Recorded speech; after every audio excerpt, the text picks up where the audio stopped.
Good day, Matrix, and welcome back to another episode of Geography. Today, we will focus on urban settlement geography. Our focus will be trying to alleviate the misconceptions and misunderstandings that you may have with specific terminology and concepts. Let's get straight into it. The first and most important term is urbanization. Remember always, when we look at key concepts and definitions, the idea always is to ensure that we are looking for keywords that help us better understand the concept. Let's look at our first term, urbanization. The process in which an increasing proportion of the country's population is concentrated in urban areas. It is caused by rural-urban migration. Note that urbanization is quite a loaded term. Let's look at it in part by analyzing each keyword. The process in which an increasing proportion of the country's population is concentrated in urban areas. Remember, when you look to urbanization, you're also incorporating the large amounts of people that are coming from the rural areas. This movement of people living in the rural areas towards the urban areas is called rural-urban migration. The process whereby this movement is incorporated into the urban areas is referred to as urbanization. Remember, the key concept in urbanization refers to percentage. Urban growth. The next concept refers to the increase in the actual number of people living in cities, or we can introduce the term urban centers, due to urbanization and natural increases. Thus, the increase of the number of people living in urban areas. The key words for your understanding is increase and natural. Remember, with regards to urban growth, we are here looking specifically at the already existent population in the urban area, and as their numbers increase, it contributes to urban growth. Moving on to the next concept, urban expansion. Again, increase of the actual physical size of an urban area. Before looking at urban sprawl, let's concentrate on the expansion. Remember, when we're referring to expansion, we are talking about the physical buildings within an urban area and how these buildings increase in size both vertically and horizontally. This actual physical size increase of an urban area is referred to as urban expansion. Urban sprawl is the unplanned spread of urban areas. Generally in most South African cities, due to the high influx rates of people from rural areas seeking employment in urban areas, there is a high need for residential areas. More often than not, people are forced to live in informal settlements in and around the urban center. As a result of this, you have an uncontrolled expansion of the urban center. The uncontrolled expansion we refer to is urban sprawl. Looking at the next concept, urban profiles. Remember, when you're looking at profiles, any profile refers to a side view. In this instance, we are looking at the side view of an urban center. Let's look closely at the definition. The urban profile is a cross-section of the city from the CBD to the periphery. The periphery would refer to the outerlying area or the maximum point to which the urban area extends. It is a view of the city as seen from the side. Remember, if we're looking at a city from the side, we are referring to both the vertical growth as well as the horizontal extent. This concept is referred to as urban profiles.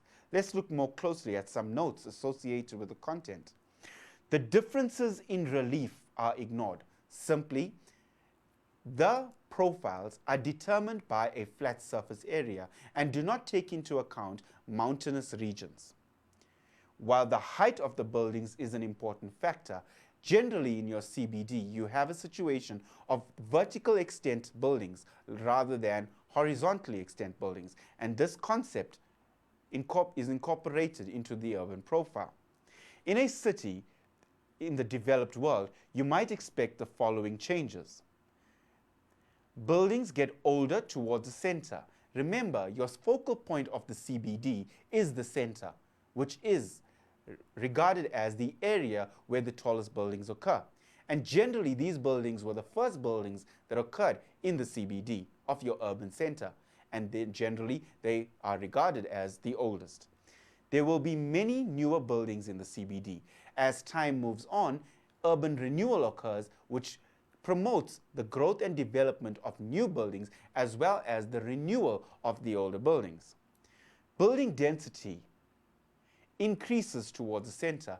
Simply remember, the concept of density was dealt with in population geography grade 10. That is the number of buildings per square kilometer. You find that at the center of the city, the building density is at its highest. Buildings are generally taller towards the center. Generally, your highest and most vertical extended buildings are located in the center of your city. Roads and pavements are busier towards the center. In this concept, we're looking at the number of people that utilize the urban city center. As a result, you'll find that the number of people would increase, and therefore there is a high number of roads and pavements within the CBD. There is less open space towards the center. Due to the high competition for space and due to the high land values, there is a greater amount of concentration of urban development within the CBD. Beyond the edge of the city is the rural-urban fringe. Remember, your rural-urban fringe is characterized with mixed functions, for example, cemeteries, airports, and so on. Beyond the edge of the city is the rural-urban fringe, an area being gradually urbanized as villages are taken over by new housing for commuters. The concept of commuters refers to those people who work within the CBD but travel distances back home. Generally, this trend of commuting is most often in urban centers due to the busy nature of your CBD. People are prepared to travel distances to and from work. Generally, if they're working within the CBD, we refer to them as the commuter. Some towns have protected these areas with green belts where development is restricted. Generally, the urban center is associated with concrete structures, tar, roads, and these are just a few of the materials that occur within the urban center. Due to the usage of these types of materials, you have a high concentration of heat. What is promoted in most of the urban centers today is what we refer to as a green belt. A green belt is an area that is reserved for only green shrubbery, for example, trees, plants, parks, and so on. Let's move on to see what our next slides hold for us. In this slide, we will look at the different areas within the profile. If you look closely at this profile, this refers to a housing and shopping area. Your central business district is located in the center. Note the vertical extent of these buildings. They're much taller than the surrounding areas. The different land use types are described in this diagram, showing you where there's a high concentration of taller buildings, and as you move off the center, the building density decreases as well as the vertical extent, except for a few areas where there is a new high-rise housing. Remember, this is a residential function, and even in residential areas, you have high-rise buildings to accommodate the huge amounts of population that is needed to go back to the city center. This type of people living in these kinds of centers are referred to as commuters. Let's look at some of the reasons placed for this diagram. The original site of the settlement has been replaced by the CBD. Most transport routes meet here, making it the town's most accessible point. Remember, your central place should be the most accessible point of the urban center due to the high amounts of traffic converging at this point. The next point, most transport routes meet here, making it the town's most accessible point. We've been through that. Shops and offices compete for space here, so the land is expensive. The higher the competition rates for space within the urban land use, the higher the value of the land. To make the most of the land, Buildings are tall and close together. That point re-emphasizes the fact that the urban center is one of the most valued land uses within the urban settlement. One of the theories put forward to explain this concept is called the bid-rent theory. Let's look closer at the bid-rent theory. The concepts of the bid-rent is the value of land for different purposes, such as commercial, that is in terms of retailing, the buying and selling of goods. Manufacturing, this takes into account the secondary activities of processing the raw material. And residential purposes, this accommodates the areas where people live. However, they are traveling to the central business districts, the commercial area, or their places of employment in the secondary activity. Land at the center of the city is most expensive. It is the most accessible land to the public transport. There is only a small amount of land available. Very important, the term accessibility and the fact that there is a lower amount of land available at the city center. If you look at the diagram offered in this, the graph offered, you'd look at the following. On the y-axis, offer price, as well as on the x-axis, distance. Note the highest prices occur in the commercial area, which is generally your CBD. As you move out of the city center towards the outskirts, for example, the residential areas, as well as the industrial areas, the value of the land decreases. Note, the commercial areas occupy the highest amount of value in an urban center. The industrial areas, although associated with light and heavy pollution, occupy the second highest price values. And your residential areas. In this case, you have a differentiation between high, middle, and low income residential areas, with your lowest being right at the end and your high land values or high income residential areas further in. Let's move on to the next slide. We will also discuss today street patterns and deal with questions that are commonly asked in map work. Street patterns can be tested in both your theory as well as your map work. In map work, you should be able to manipulate the urban area in terms of its gray nature, as well as identify specific patterns evident on your topographical maps. Let's look at some notes associated with street patterns. Urban street patterns are determined by the physical relief. Physical relief, remember, most patterns of roads and railway lines are determined by the shapes of mountains. They are either built around or across mountain ranges. Urban planning of specific urban areas and changing needs of inhabitants. These are some of the factors that influence the way a street pattern occurs. This will be dependent on the nature and amount of activities associated in the urban center. Let's look closely now at the different types of street patterns that are available. The first type of street pattern we will look at is the grid or gridiron street pattern. I want you to think about here a braai stand. The braai stand has a grid on top where you braai your meat, which is in the form of a criss-crossing shape of regular squares. This would be your gridiron street pattern, generally associated with high building densities. Remember, these represent street patterns within the CBD, and therefore most CBDs, example Johannesburg, Durban, and Cape Town, display elements of the gridiron street pattern. Let's look closely at some notes associated with the gridiron street pattern. It is a regular planned street pattern. Very important keywords: right angles. Streets at right angles to each other, forming blocks. Note the blocks represented by this diagram, often found in linear settlements. This describes the shapes of the settlements surrounding your gridiron street pattern. Let's look at the next type of pattern.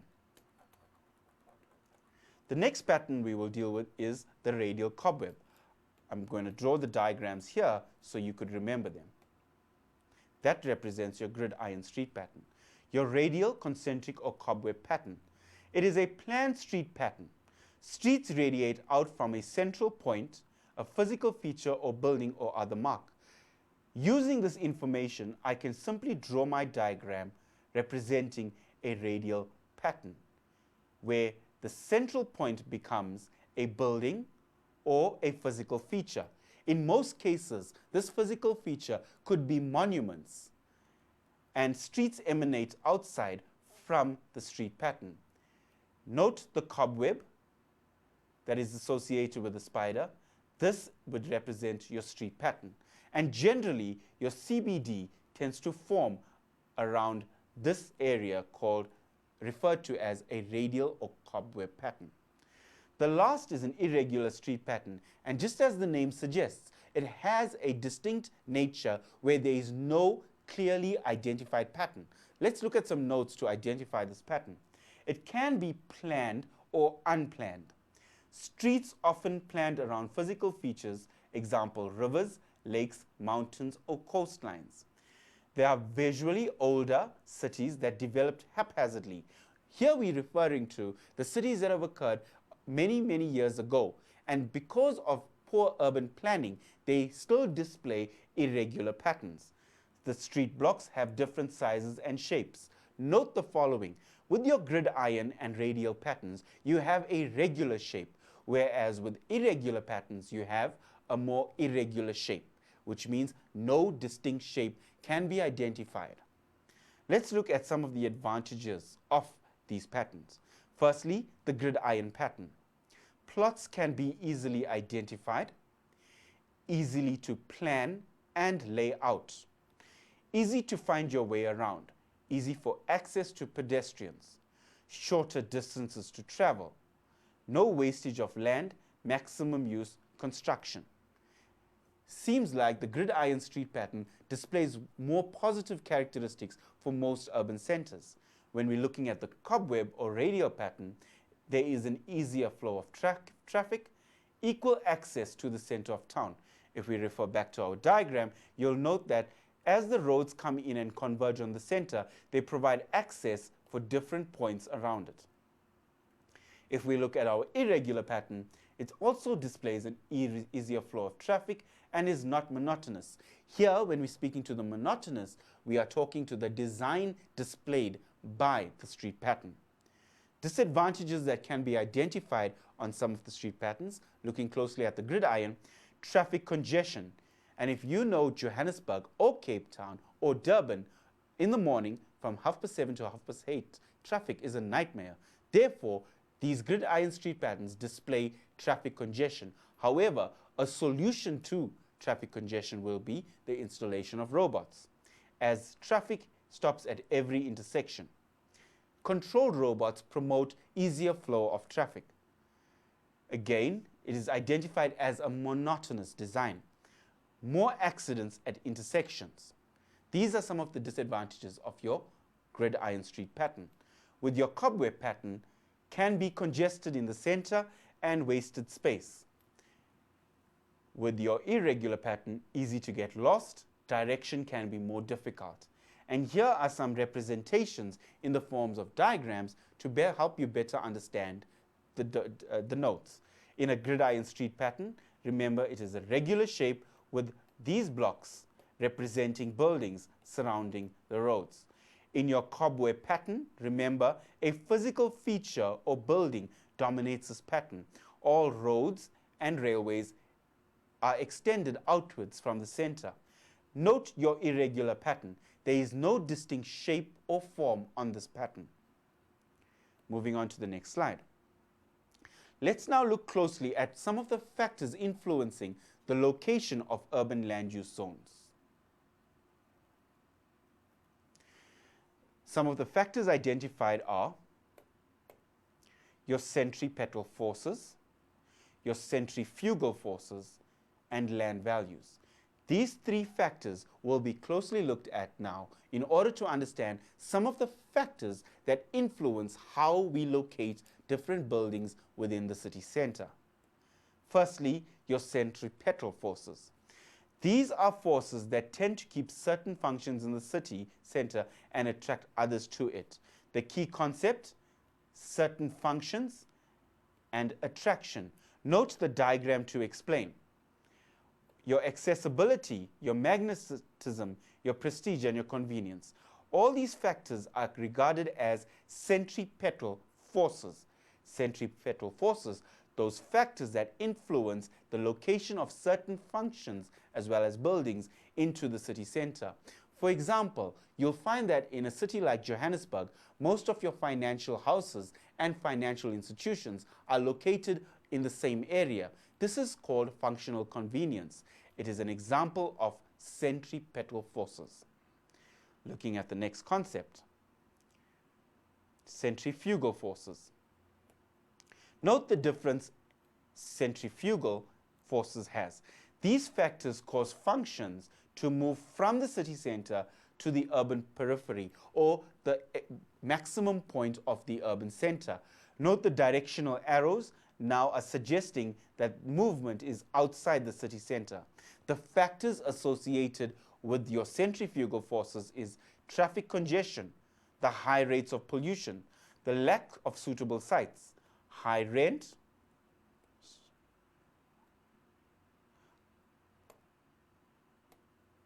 high taxes, and crime rates. So these factors will influence the movement of buildings and institutions out of the city center. We refer to this as centrifugal forces. Generally, questions are asked for you to compare the difference between a centrifugal force and a centripetal force. Remember, centripetal coming in, centrifugal going out. Moving on. The next concept that we're dealing with is land values, which simply refers to the cost of land. Big retail outlets, example Woolworths, Edgar's, and most fashion houses, will pay high prices because they want accessibility. Remember, with most retail outlets, they want to be in the most accessible points of the urban area. This is to promote accessibility to the customers that support them. So you'll find that generally in the urban center, you would have most of the largest retail outlets. The trend today is that most of these retail outlets are locating themselves in urban shopping centers. This is for functional convenience to most of the people that support them. Another concept of land values, heavy industries cannot afford high land values because they need lots of space. Generally, you will find that heavy industries are located on the outskirts of the urban center. This is because they are generally associated with high amounts of population.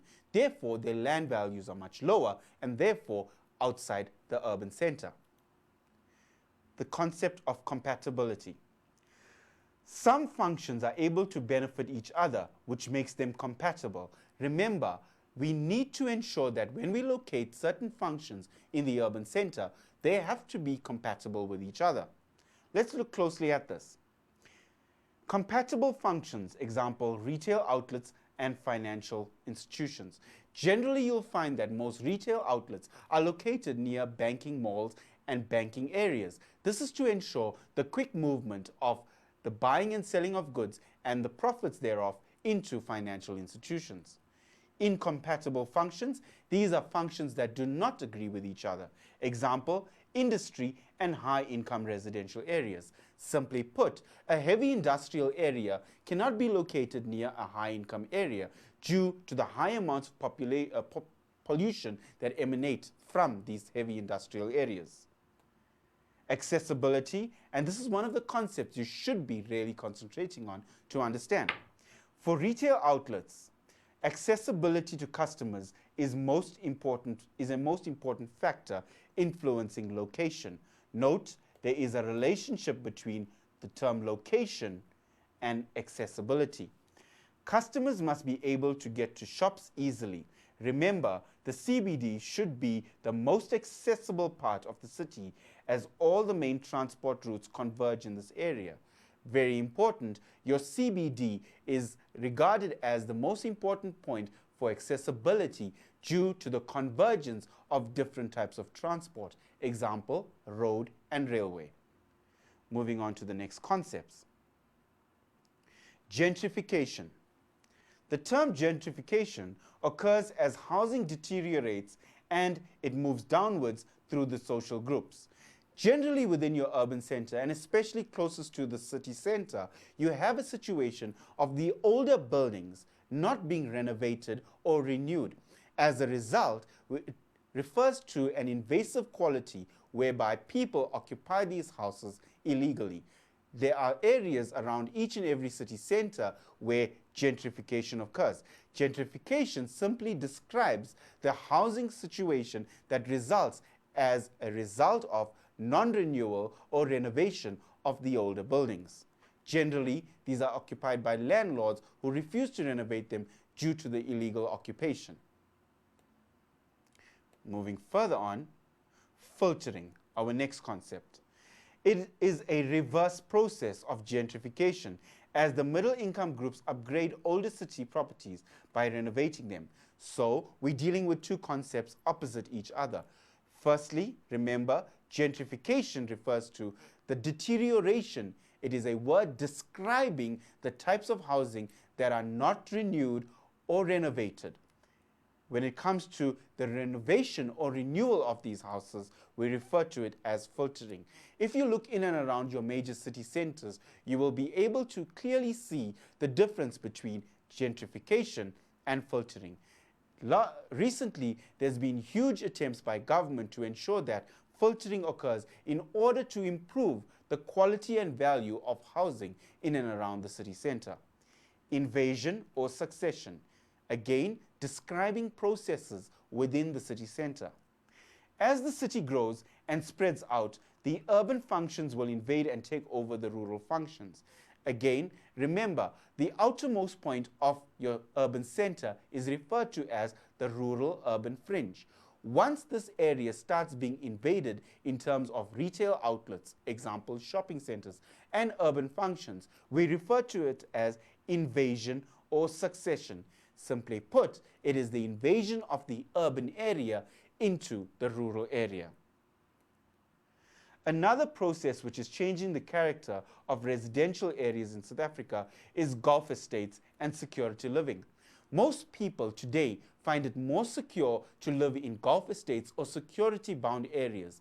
These are generally associated with higher land values, and people are able to pay huge amounts of money to live in these Gulf estates in order to have the safety and security and knowing that they can travel each and every day to their urban centers or places of work. Remember, the concept to describe these types of people is referred to as commuter. Our next concept, residential facilities of this type have become very popular. This is mainly an offshoot of the current crime situation in South Africa. As more and more people occupy these types of settlements, the demand becomes greater, and therefore land values in especially Gulf estates are much higher than most ordinary residential areas. Most of the security villages and Gulf estates focus on the secure environment. Due to the high crime rates in our country, more and more people choose to live in Gulf estates. This offers them a secure accommodation on a daily basis. Linked to specific lifestyles, people buy into a specific lifestyle.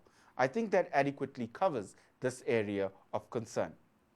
The urban models is best described as geographers in trying to understand better the location of different functions within an urban center. What geographers have done is try to do a scientific understanding of why specific structures occur for specific cities. The first type of model is the concentric model. In order to best understand it, we should look closely at the word concentric. Concentric comes from the word circle.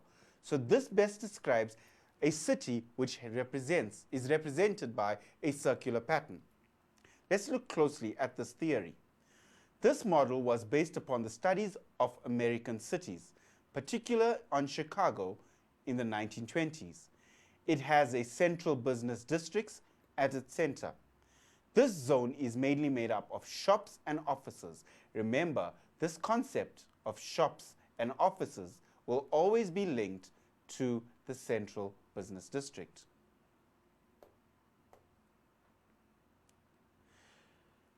Around the CBD is a zone of transition or twilight zone or inner city. Looking closely at a diagrammatic representation of your concentric model. Here's some hints and clues. Remember, the key is represented with the diagram. So in the center of the concentric model, you will find your CBD. your CBD is the first land use zone. Wholesale and light manufacturing. Generally, light industries would be located in the area surrounding the CBD. Low-cost residential areas. Immediately after your low industrial areas would be low-income residential areas, represented by the third circle. Medium-cost residential areas. Note the value is increasing in terms of residential areas as you move from the center outwards. And obviously, your high-income residential areas represented by 5. We have 6, 7, 8, 9, and 10 better describing different types of land uses within the CBD. And of course 10, which is the furthest land use zone outside the city center. This is generally reserved for commuters who are prepared to travel from the furthest point or the urban periphery, or what we can also call the rural urban fringe, straight back into the center. This diagram is representative of your concentric model. Note the circular nature of each land use zone. It is based on a perfect city whereby each land use zone is distinctively surrounded and equally area proportioned around the CBD. Moving on to the next theory. The next theory of urban models is called the sector model. In 1939, Homo Hoyt, an American geographer, improved on the concentric model. Remember, with most theories and model, it starts off with one theory or belief and then is developed further and further. From the first theory of the concentric model, the sector model was developed. Each sector reflects the distinct type of land use radiating from the center. Once established, a sector maintains its character. If we go further, land use zones develop along main transport routes. Industry and low-cost housings developed along the line of main roads or railways. Note the following, that with the sector model, it is closely linked to the way the transportation networks are designed. Examples, the roads and railway lines. The sequence and occupants occurs within the sector. Let's take a closer look at the diagram represented. So here, again, number 1 is represented by your CBD. What is important to remember in this particular diagram is that each land use occurs in sectors, and each area is divided by transportation networks that emanate from the center outwards. A better word than emanate would be radiate. So your sector model is largely based on transport networks. Moving on to the next theory, the multiple nuclei theory. Note the following. This model was formulated in 1945. Over a period of time, as cities had developed, there were changes to each and every different land use zone. What happened was the theories and model had to change. In 1945, Harris and Ullman, 2 American geographers, studied cities further and noticed that there was no distinct pattern that could be rightly put to cities across the world. Note, it explains the definition. It explains the growth of modern conurbations, which is your second largest urban center. Activities are located in particular areas to meet specialized needs. Shopping centers are located at points of the maximum accessibility. As urban areas continued to expand, they absorbed smaller existing settlements. The patchwork result fitted neither the concentric nor the sector model. Instead, there were a number of different sized centers, including the original CBD, joined together by transportation systems. This diagram is represented by the multiple nuclei model. Note, as opposed to the first model, your CBD does not occupy a geographic center. In the multiple nuclei model, the CBD may not necessarily be the geographical center, but largely occurs as a nucleus to the surrounding different land use zones. And note, it does not represent a regular feature. This type of diagram is generally the occurrence of modern-day cities today, where each and every land use zones develops on their own, but in relation to the CBD, which does not necessarily have to be your geographic centers. Again, remember, the key supports the location of each and every land use zone. Moving on to the next slide. Every city performs certain functions to provide for the needs of its inhabitants. Each activity needs its own specialist type of land use. Let's look at specific models and specific types of functions associated with a land use. We refer to these as specialists. A specialist administration city. Example, town hall, courts of justice, government offices, police headquarters. Correct. In South Africa, our city that has the town hall, courts of justice, government offices, and police headquarters would be represented by the city of Pretoria, which serves as the capital city of our country. Remember, the city of Cape Town serves as a legislative capital of South Africa. So therefore, most of the legislative courts are located in Cape Town. Most of the administrative buildings are located in Pretoria. Therefore, Pretoria becomes the capital city of the country. Another specialist function in an urban center is industry. These are generally characterized by factories, workshops, and industrial estates. The industrial zone is generally divided into two, your high industrial zones and your low industrial zones. These are generally characterized by the nature and amount of pollution associated. Commerce, shops, warehouses, banks, building societies, building institutions, insurance offices, general offices. Most urban centers have a commercial area known as a central business district or CBD. Let's look at transport towns. In this case, bus, rail, taxi, air terminals, roads, pavements, and car parks. Generally, the city of Ekurhuleni, which is a metropolitan area, serves as a major hub for air transport. Residential, housing, hotels, nursing homes. The best example of a specialist residential area is Sandton. Sandton is a specialist residential as it started off as a residential area, but as more and more the residential functions became apparent, it now has become a commercial center for the city of Johannesburg in the outer lying business area. Recreation.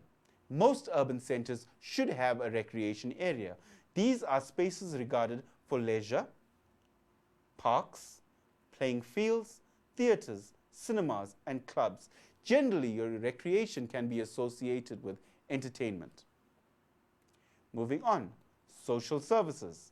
These are schools, hospital, healthcare centers, fire stations, water, sewage treatment works.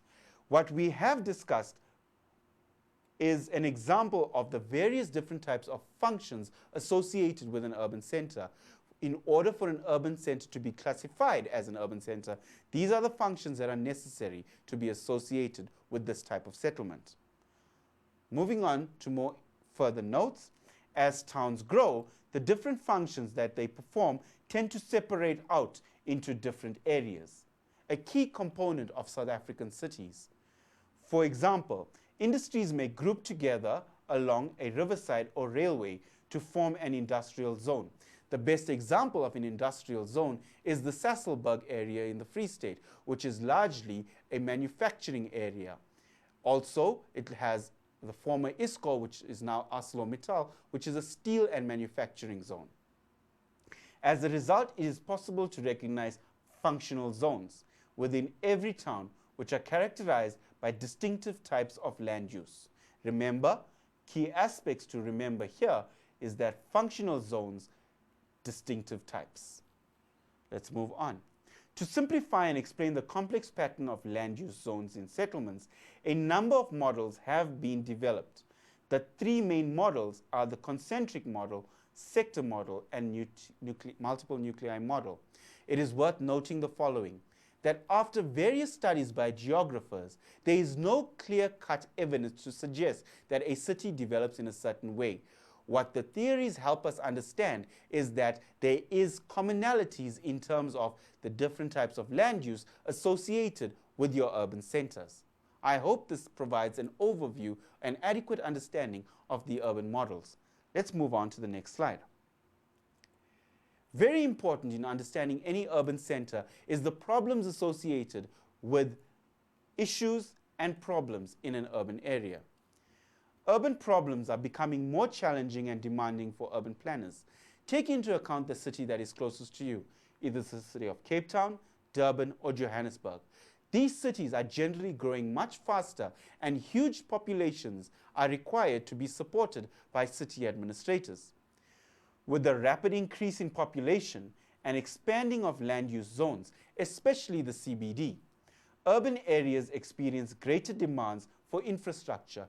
The term infrastructure would refer to the transportation networks as well as the communication networks that exist within the city center. As the higher population invades the city center, there is a greater demand for infrastructure. Remember, the term infrastructure deals with transportation networks as well as the communication networks within the city center. Basic needs, the provision of water, the provision of sanitation, clothing, security, and entertainment. These are the basic needs that are needed to satisfy the large populations in the urban center. Employment, very important. As more and more rates of rural migration increases, the rates of the population in the urban center increases, and therefore this places a huge demand on the government to provide employment. What happens is, as a result of the large-scale unemployment in the urban center, these people are forced to live in the informal settlement. The informal settlement accelerates the growth of urban sprawl, the term that we've used already.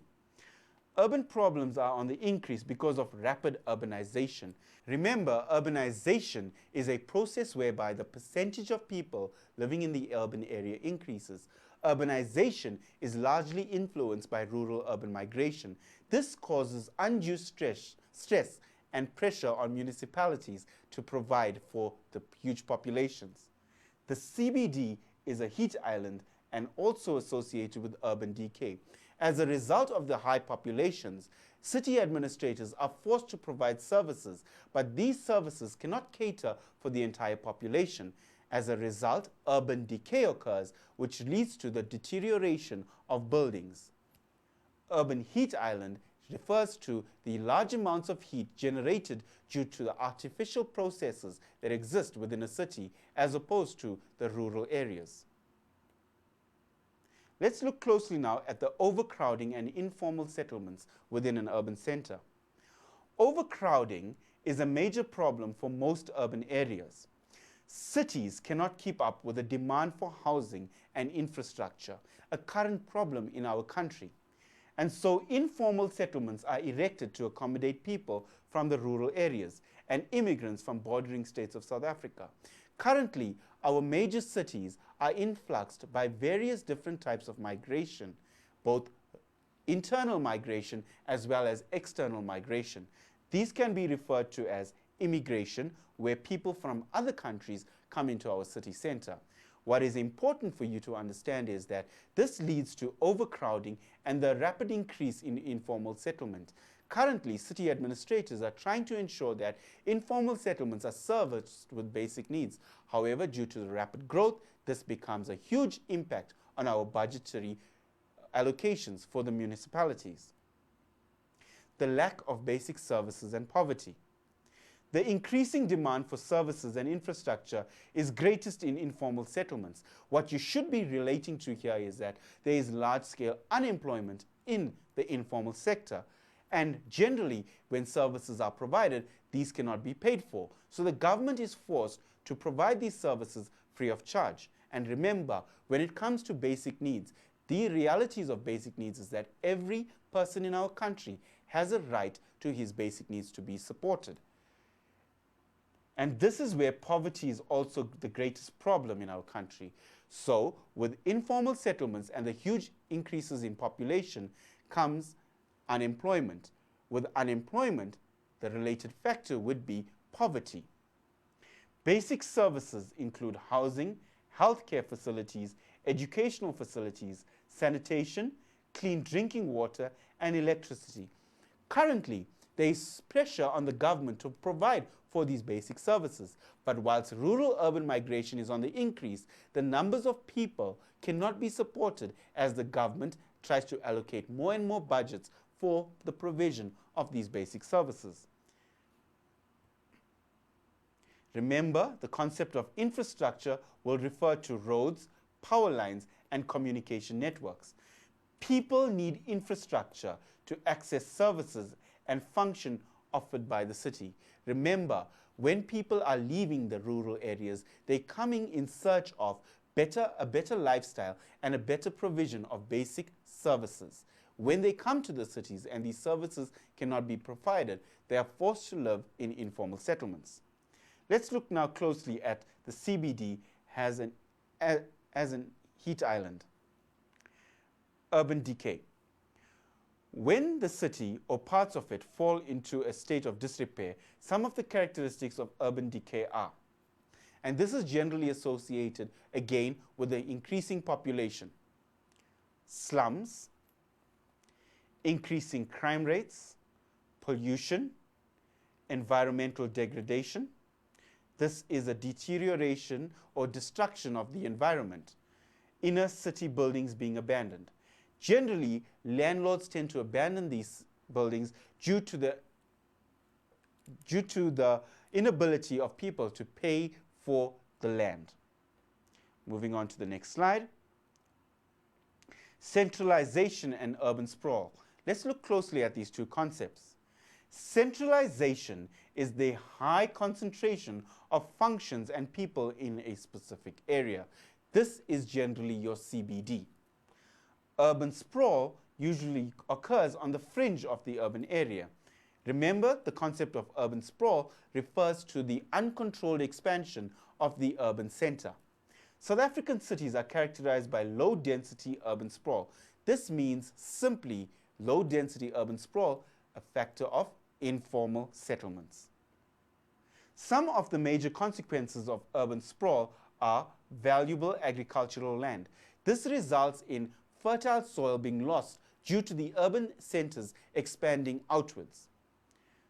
People are increasingly located far away from places of employment and the services and functions offered in the city. This results in a high rate of commuters. Most of the people of South Africa are forced to use public transport because the land allocated to them or where they live are outside the city centers, and therefore they are forced to travel to the city. As a result, they are known as commuters. Due to large-scale traffic congestion, most people in our country find it easier to use their own private transport rather than using public transport. Increases and spreads out in the city and becomes the less viable public transport becomes, so the more people use cars. Again, remember, as public transport increases, the government is trying huge initiatives to improve the rates of public transport. In the city of Johannesburg, you have the Gautrain as well as the Rea Vaya project, which aims to improve the provision of public transport into the city center. Pollution and traffic congestion, two concepts associated with issues. Crime and healthcare. Again, an increase in crime results in a drop in life expectancy. As the government tries to provide more services to reduce the crime rate, unfortunately, when the increase in crime rate, there is a drop in life expectancy. I think with that, guys, we should move to an ad break. I think you've deserved it. See you in a bit.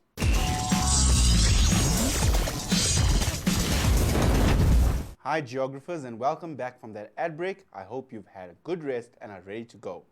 Back to urban settlements. We will now look at urban settlements in terms of the problems that we've just discussed and what strategies there are to improve the level of urban settlements in our country. This section deals with urban settlements.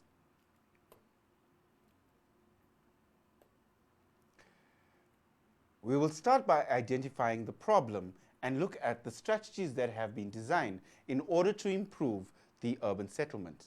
The first problem that we've discussed is overcrowding in the CBD. The government strategies encourages decentralization. Remember, the concept of decentralization deals with trying to locate urban functions out of the city center in order to promote growth out of the urban area. Improved public transport. Again, the city of Johannesburg, as well as Cape Town and Durban, have made huge strides in trying to ensure that public transport infrastructure has improved. Your best examples, especially in Johannesburg, are the Rea Vaya as well as the Gautrain. Improved low-income areas. Currently, there is a huge administrative burden of ensuring that low-income areas are provided with the basic needs. This causes huge impacts on budgets. However, the government has introduced initiatives in order to ensure that low-income areas are constantly improving, as well as demolishing old buildings and building more parks. Remember, with building more parks, the concept related to that is called your green belt. Another problem associated with the urban area is pollution in the form of noise pollution, air pollution, as well as water pollution. Some of the strategies used are filters and silencers for vehicle exhausts. Filters will be associated with water pollution. Vehicle exhausts, the huge impact of carbon monoxide on the global atmosphere, especially around cities. This contributes to the air pollution. Filters, especially in the form of vehicle exhausts, will improve the level of emissions from carbon monoxide gases. An improvement in public transport, which we've already discussed. Providing parking facilities on the edge of the CBD. This would reduce the amount of traffic congestion as well as pollution in the CBD. Reduce pollution from industry. Generally, there is policy now that requires pollutants in the form of heavy industries to build chimneys much higher so that any air pollution goes much higher into the atmosphere and is not concentrated lower to the surface. Provision of basic needs to informal settlements. The government has realized that when we improve the lifestyle and infrastructure in informal settlements, this provides for a better living lifestyle, and therefore improved lifestyle results in a better economic growth of our country. The problem for most urban centers is to alleviate poverty. This can be strategized by creating more jobs, providing better housing facilities, as well as infrastructure, the upgrading of urban areas with projects and programs. Currently in our country, the government has made huge strides in improving the lifestyles and reducing the amount of poverty. However, we are far from where we should be. Urban sprawl. Remember, urban sprawl is the uncontrolled expansion of the urban center. Some of the strategies: producing green belts, providing education about nature conservation. Currently, there are large-scale parks and gardens in and around Johannesburg, as well as the establishment of new green belts to help promote the areas and the level of urban sprawl to be reduced. Our next problem is traffic congestion. Some of the strategies used are the improvement of public transport, which we've discussed, providing parking facilities on the edge of the CBD. Again, traffic congestion can be alleviated by reducing the nature and amount of vehicles within the city center. Another problem associated with your urban center is a high rate of informal settlements. This can be improved by the provision of basic needs, housing, water, and electricity, the provision of employment, development in rural areas, as well as encouraging self-building and low-income rentals. These are some of the strategies which urban settlements are faced with, and although we are far from where we should be cognizant of the fact that there is huge and large-scale improvement in most of our informal settlements. Moving on to the next slide. We will now deal with the concepts of inner city renewal, planning, and future development. These concepts are closely related to strategies to improve urban planning. The first concept, urban and inner city renewal programs. Let's look closely at this concept. Urban renewal programs. Remember, the concept of renewal is in order to develop and renew buildings that have been deteriorated in the urban center. Some of the ways in which this can be done is to speed up service delivery. This is in the terms of provision of basic needs such as water as well as electricity. The upgrading of infrastructure such as roads. Currently, the city of Johannesburg has improved road infrastructure in the form of the e-tolls. Develop skills and create jobs, as well as fight crime and urban decay. These are some of the projects that have been designed by the country in order to alleviate the problems posed as discussed. Looking at inner city renewal means rezoning to fight urban decay. The concept of urban decay looks closely at how the city center has deteriorated and the neglect of buildings, as well as the high rates of pollution. The disadvantages for the city are as follows. The area changes from a low income to a middle income or a high income area. Although the area is renewed, the current residents have to move away to less expensive areas, with possibly even worse social problems. Businesses that are catered for the original low-income residents can suffer.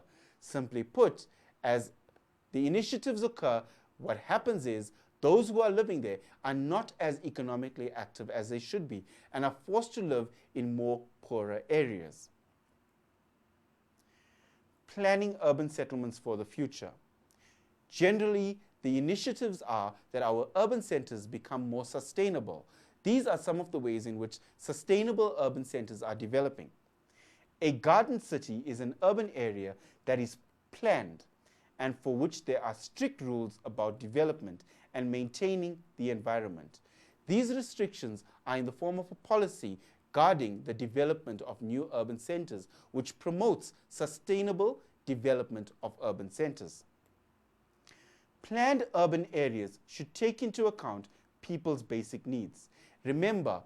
Always remember that the provision of basic needs is one of the foremost initiatives by all these projects and strategies. Access to services, employment, safety and security, social and recreational needs, greenbelt areas such as parks, transport, and for future urban expansion. Moving on to the next slide. We will now look closely at questions that are related to the content that we've discussed. Remember, for most of the definitions, you should be noting your keywords. This section requires you to expand your knowledge about what our current occurrences are within our urban centers in South Africa and apply that knowledge to your understanding of the question. Let's look at the types of questions you will be faced with. Question 1. An urban area has different land use zones and functions. The land value differs in each of the land use zones. Complete the following description by using the terms provided in the list below. Write only the terms next to the question number. Remember, 5.1 to 5.5 and only the terms. What assists in this is a diagrammatic representation. So, let's look at the first question. And remember, in this case, the question states clearly, the same term may be used for more than one answer. Has a mixture of functions such as commercial, residential, hotels, and entertainment. The options given are CBD, transition zone, residential, rural urban fringe. If we look at the context of this map, your transition zone borders the city center. However, has a mixture of functions such as commercial, residential, hotels, and entertainment. The correct answer for that question is your transition zone.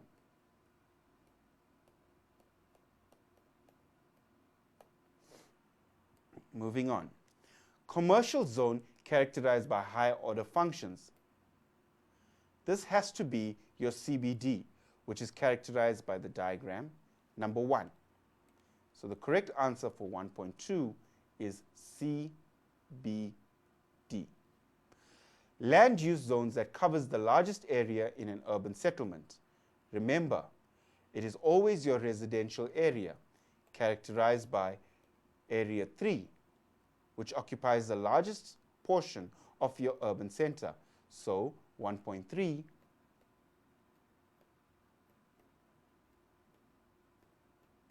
residential. Land use zone with the highest land value. This stands to reason that your CBD is always the highest land valued area. The correct answer for 1.4 is CBD. Note that 1.2 and 1.4 contains the same answer. The allowance is given in this statement. Your last question, 1.5, dilapidated zone around the CBD. Again, remember, your transitional zone is generally located with buildings that are both new and old. The correct answer for 1.5 is your transitional zone.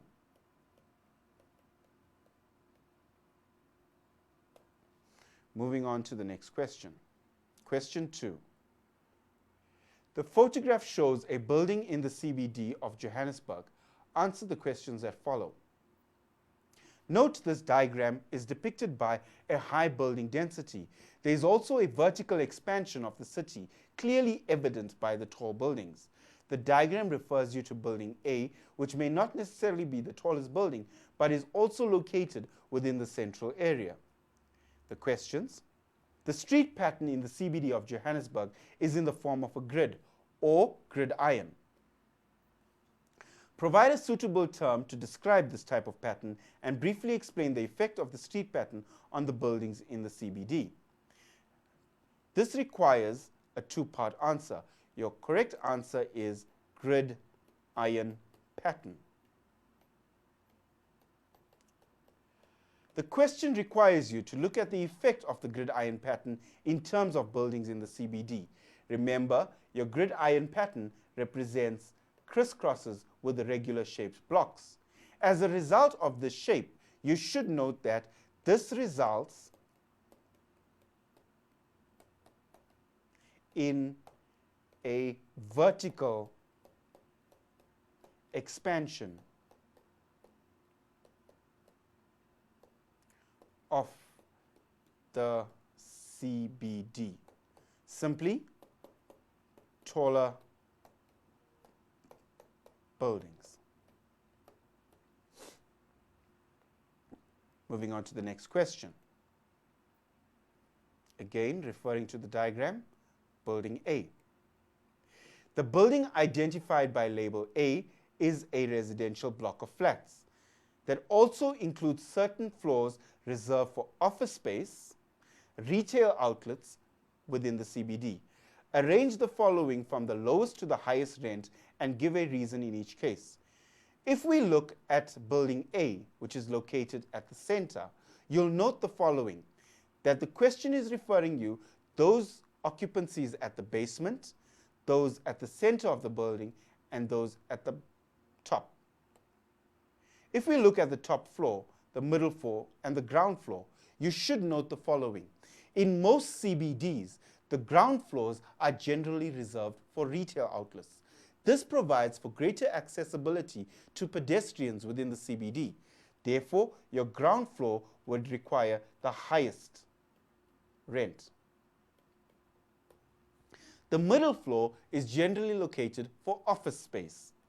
This affords the opportunity for those functions such as lawyers as well as financial services to occupy the office space in the center of these buildings. Generally, the land value, the rental value is in the middle. So, the correct answer for the middle floor is middle value. And the top floor, which is generally a residential function, serves as a rental value, so the top floor would require the lowest value. However, due to the top floor having better views, the prices of rents are dependent on the height of each building. Those that offer the highest and best views would obviously have higher values. But what you should remember is the ground floors occupy the highest rental value. Moving on to the next question. The photograph shows the building in the CBD of Johannesburg, again referring to building A. Explain why it is necessary for the owner of a building A to build such a tall building. Remember, the building owners ensure that they are located within the central business district. In order for them to get higher rental incomes, the more space they occupy, the more rental income there is. So your correct answer would be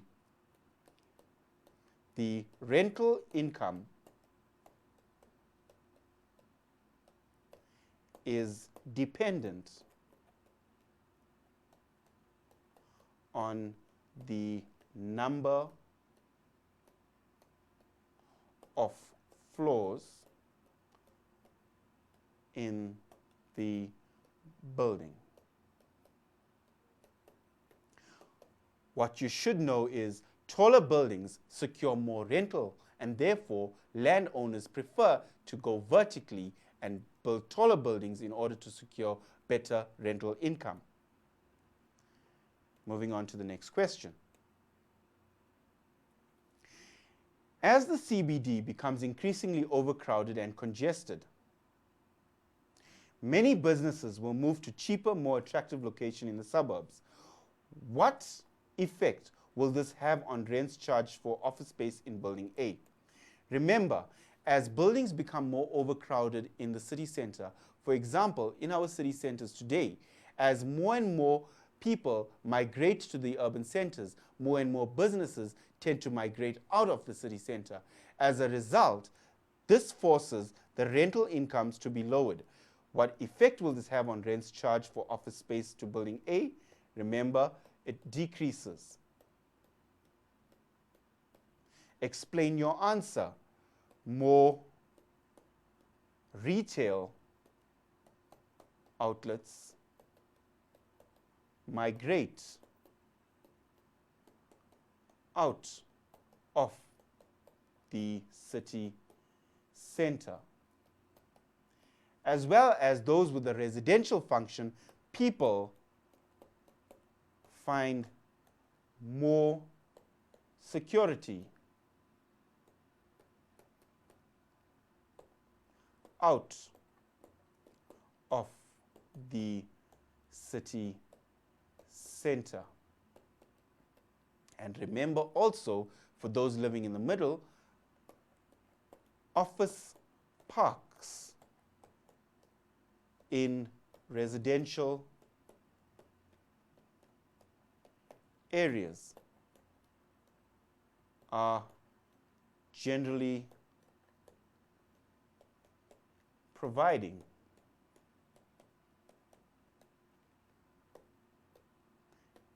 better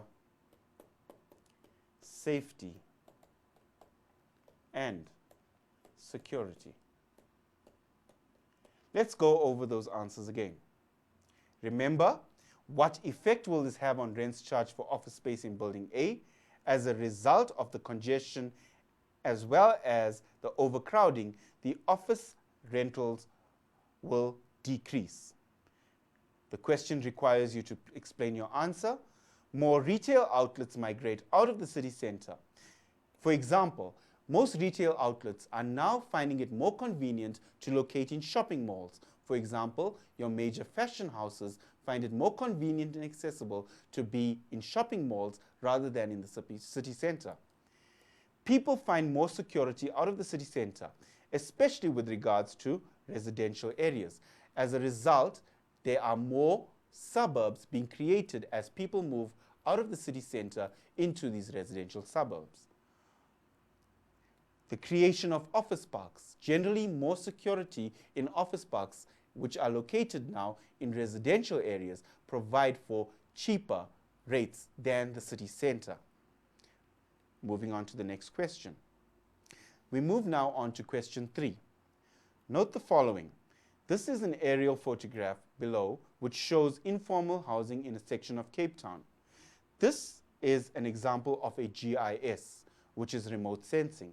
Let's look at an analysis of this particular photograph. Firstly, it is a vertical aerial photograph. It provides you with an analysis of a township in Cape Town called Langa. Langa is an informal settlement. As you can see, Langa is quite a large settlement which dominates this particular photograph. It is worth noting the following. To the north of Langa, you find formal housing occurring. Note the street patterns are regularly shaped. However, in the informal settlement, there is largely a sprawl of functions and dwellings. Let's look closely at the questions. Describe the push factors which have led to the rural-urban movement in this case. Remember, with rural-urban migration, there are two types of factors that occur. One is push factors, the other is pull factors. Push factors are those factors that force people out of the rural area. Pull factors are those factors that attract people to the urban area. In this particular question, the question remains, what are the push factors which have led to the urban movement? The push factors would have contributed to the development of the township of Langa. Let's look at some of the factors that you could use. Simply, lack of basic needs.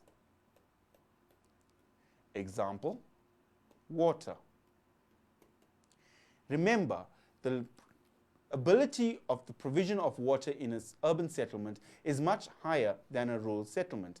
People living in rural settlements are forced to walk long distances in order to retrieve water, whereas in an urban settlement, the simple opening of a tap, which we take for granted, is the provision in an urban center. Simply, this becomes a push factor, the lack of basic needs, example, water. Also, when people adopt rural-urban migration, one of the factors that pushes them out of the rural area is the lack of education facilities.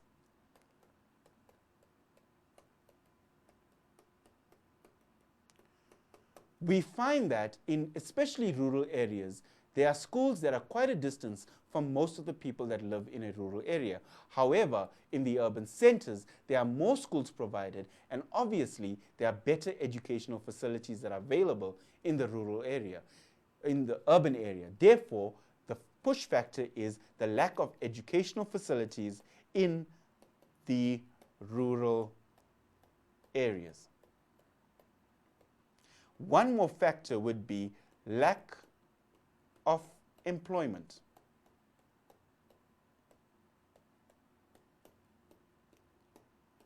Common term that you could use is unemployment. Remember, people who undergo rural-urban migration generally undergo this process due to the lack of employment in a rural area. They hope to achieve employment in an urban area. The three factors that we can identify as push factors is lack of basic needs, lack of education facilities, as well as the unemployment rate or lack of employment. Moving on to the next question.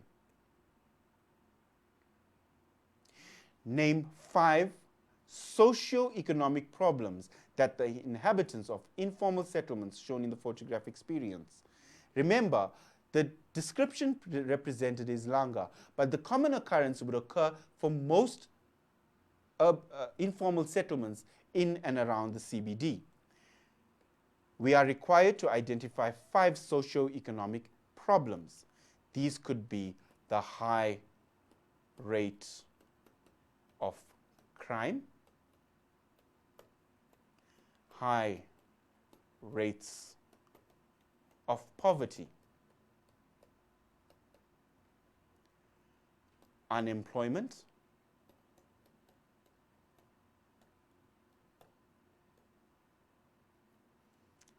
diseases,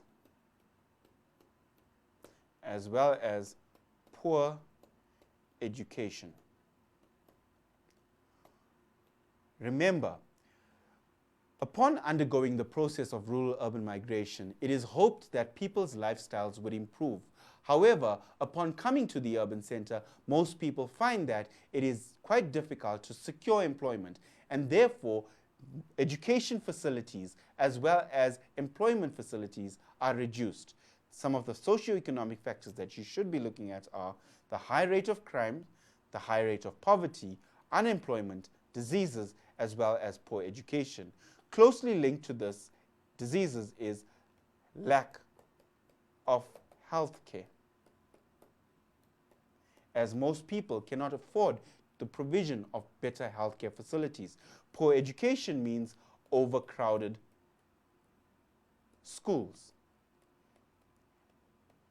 As the population in an informal settlement increases, it becomes more difficult for the provision of education facilities to the high amounts of youngsters that need to go to school. The high crime rates due to the unemployment, therefore, result in a higher crime rate and the provision of better police services. Let's move on to the next question. An informal settlement of this size is a serious problem for any city. Explain why it is necessary for the local municipality to spend large sums of money upgrading the informal settlement. Let's take this through into a discussion. Whilst Langa is identified as an informal settlement, it is imperative that the government, as well as its municipality, provide the services for this community. The reason? Remember, the socioeconomic factors that we've previously identified contributes to the high crime rates. An investment in the township of Langa would result in greater employment opportunities, and therefore gainful employment secures better living standards, which results in a reduction in poverty. The problem would be that the high influx rate does not allow governments to cope with this population and support them. So, some of the answers could be as follows. Explain why it is necessary for the local municipality to spend large sums of money upgrading the informal settlement. Most of your answers should lead to improved lifestyles, creating employment opportunities. Remember, providing better health care, as well as the provision of schools to improve standards of education and reduce overcrowded classrooms. These are just some of the ideas you could use in the situation that is provided. Remember, there is no unique solution for any informal settlement. However, it is the responsibility of all municipalities to ensure the provision of basic needs to these informal settlements. Moving on to the next question. Name 4 basic municipal services which should be supplied to the informal settlement area as a priority. Remember, if you look at this particular photograph, there is an obvious lack of roads and accessibility. As you can see, there is a major road network here and there. Most of the settlement is dependent on the accessibility to the formal settlement by a single road. So, some of the basic municipality services should be an improved road infrastructure,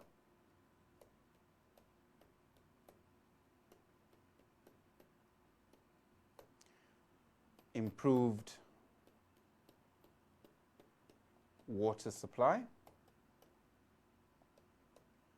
Associated with diseases could be an improved refuse removal system, as well as the establishment of parks and gardens. One of the reasons our informal settlements remained unattractive is because of the lack of greenbelt areas or the provision of proper parks and gardens. Remember, an improved refuse removal system will reduce the impact of diseases in most informal settlements. An improved water supply will ensure that there's a reduction in spread of diseases as well as improve the lifestyles of most of our people. Improved road infrastructure would ensure better accessibility to employment opportunities. Moving on to the next question. Make a list of basic needs which need to be satisfied in this community before social upliftment projects, such as the provision of playgrounds and centers for skills training, can be successful. This question requires you to identify some of the basic needs that are required. Remember, always start with water.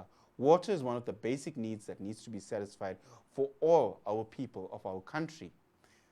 Security,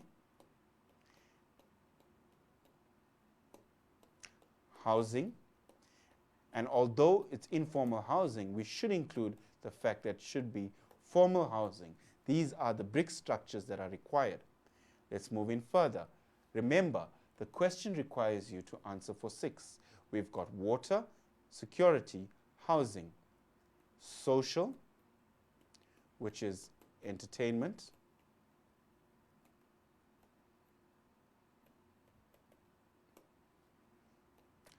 education, facilities, and last but not least, clothing.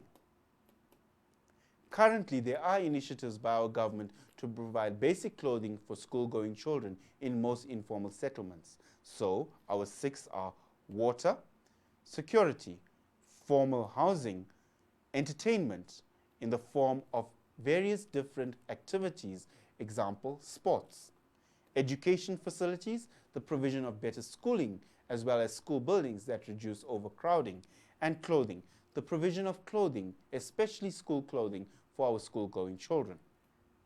Moving on to the next question. We now begin with question 4. If you look closely at this photograph, it says, study the photograph of the CBD of Johannesburg and describe an account for the following. If we look at this photograph, it basically displays the city center. Note the following: the high density of buildings in the city center or the CBD, as well as the vertical extent of most buildings. As you move outwards from the city center, the building density decreases, as well as the height of the buildings. Why are the tallest buildings found in the center? Easy question. It has the highest land value, as well as there is a competition for office as well as retail space. Moving on to the next question. Why are there so few residential buildings in the CBD? The question requires you to provide 2 answers. Remember, people prefer living outside or on the outskirts of the CBD, as well as why are there so few residential buildings in the CBD? Values of rental property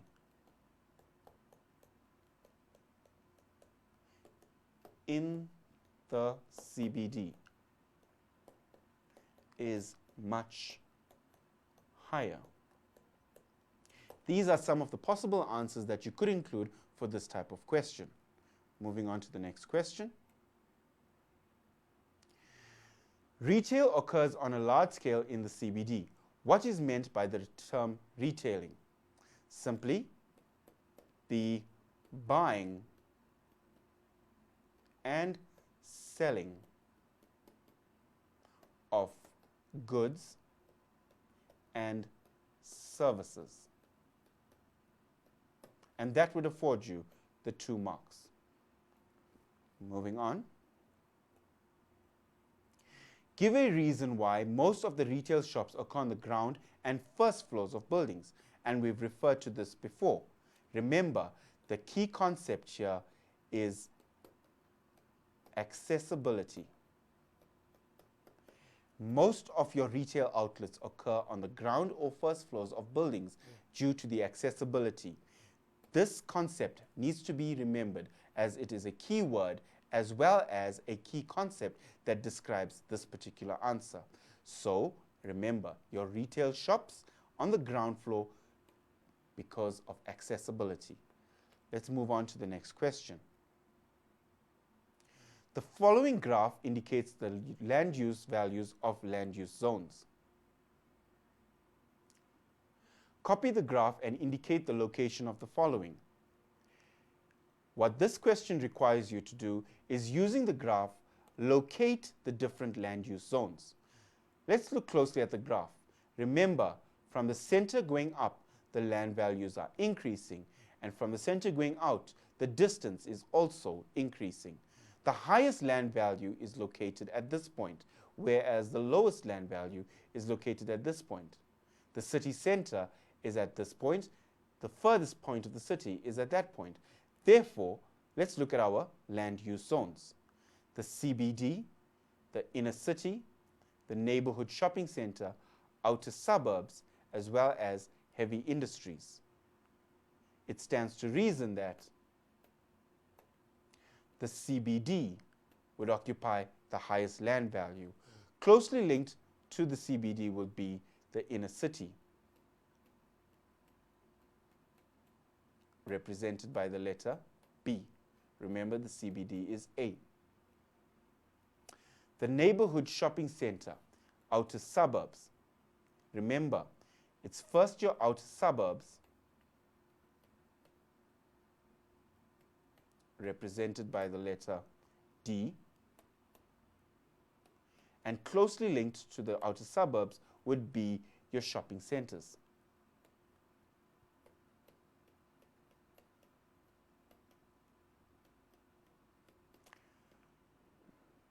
Represented by the letter C.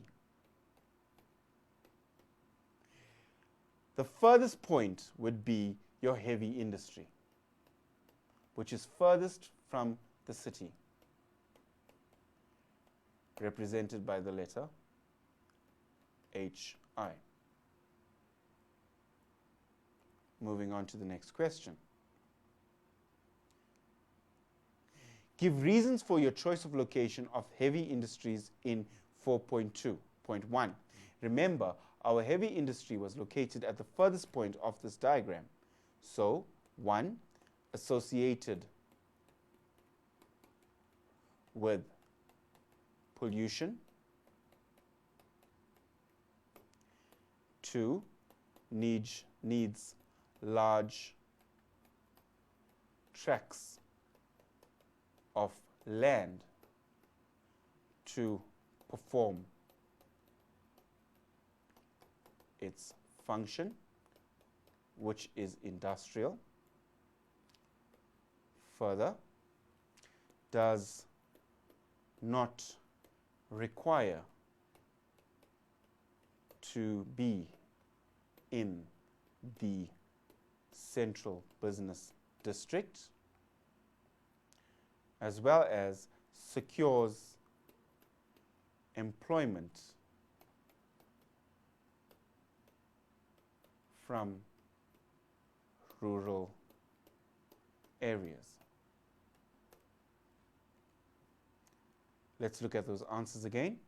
Give reasons for your choice of location of heavy industries. Heavy industries are associated with pollution.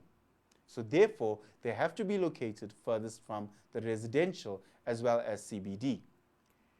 2, needs large tracts of land to perform its function. Does not require to be in the CBD as it's not a retailing function. Let's add that to the answer, not a retail function. As well as secures employment from rural areas. Remember, people undergoing rural-urban migration seeking employment are generally employed in these large, heavy industrial areas. And that brings us to the end of today's session. Guys, I hope you've enjoyed this session. Remember, when it comes to urban settlement geography, you've got to be able to integrate your knowledge of both map work as well as theory.